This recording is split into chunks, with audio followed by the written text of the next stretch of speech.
ಹೇ fam hi ಎಲ್ರಿಗೂ ನಮಸ್ತೆ. ನಾನು ನಿಮ್ಮ ಪ್ರೀತಿಯ ಮಾರ್ಚಿ ಇವೆಂಟ್ ಕಡೆಯಿಂದ welcome to my mini vlog. So ಇವತ್ತು ನಾನು ನನ್ನ ಫ್ರೆಂಡ್ಸ್ ಎಲ್ಲ ಹೊರಟಿದ್ದು ಸತ್ವ ಅಪಾರ್ಟ್ಮೆಂಟ್ ಮಾಲ್ಗಳ ಹತ್ರ ಇರೋದು. ಸೊ ನಾವು ಅಲ್ಲಿ ಎನ್ಕ್ವೈರಿ ಎಲ್ಲ ಮುಗಿಸ್ಕೊಂಡು ಒಳಗೆ ಹೋಗಿ ಇವೆಂಟ್ ಮಾಡೋ ಅಷ್ಟೊತ್ತಿಗೆ ನೈಟ್ ಆಗಿತ್ತು.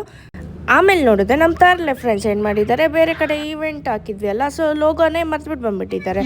ಅಲ್ಲಿರೋ ಅಪಾರ್ಟ್ಮೆಂಟ್ನಲ್ಲಿ ಯಾರೋ ಒಬ್ರು ಹುಡುಕಿ ಆಮೇಲೆ ಲೋಗೋ ಎಲ್ಲ ನಾವು ರೆಡಿ ಮಾಡ್ಕೊಂಡು ಬಂದ್ವಿ. ಸೊ ಈವೆಂಟ್ ಹಾಕ್ಬೇಕಾದ್ರೆ ನೋಡ್ತಾ ಇದ್ದಾರೆ ಇವರು ಲೋಗೋನೇ ಇಲ್ಲ ಅಂತ.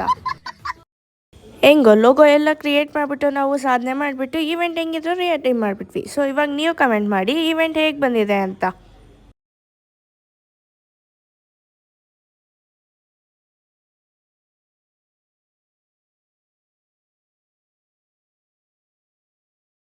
ಮೇಯ್ನಾಗಿ ಹೇಳಬೇಕು ಅಂದರೆ ನಮ್ಮ ಹತ್ರ ಈವೆಂಟ್ ಅಲ್ಲದೆ ಇವಾಗ ನೆಕ್ಸ್ಟ್ ನ್ಯೂ ಆಗಿ popcorn, magic show, paint tattoo, ಆಮೇಲೆ ರಿಟರ್ನ್ ಗಿಫ್ಟ್ಸ್ ಇವೆಲ್ಲ ಅವೈಲಬಲ್ ಇದೆ ಗೈಸ್. ಅದಲ್ಲದೆ ನಿಮಗೆ ಮೇಕ್ ಓವರ್ ಆಗಲಿ, ಫೋಟೋಗ್ರಾಫರ್ ಆಗಲಿ, ಕಂಪ್ಲೀಟ್ ಈವೆಂಟ್ ಪ್ಯಾಕೇಜು ಎಲ್ಲನೂ ಅವೈಲಬಲ್ ಇದೆ. ಸೊ ನಿಮಗೂ ಇದೆಲ್ಲ ಇಷ್ಟ ಆಗಿದ್ರೆ ಮಾರ್ಚ್ ಈವೆಂಟ್ನ ಫಾಲೋ ಮಾಡಿ, ಕಮೆಂಟ್ ಮಾಡಿ, ಶೇರ್ ಮಾಡಿ. Thank you.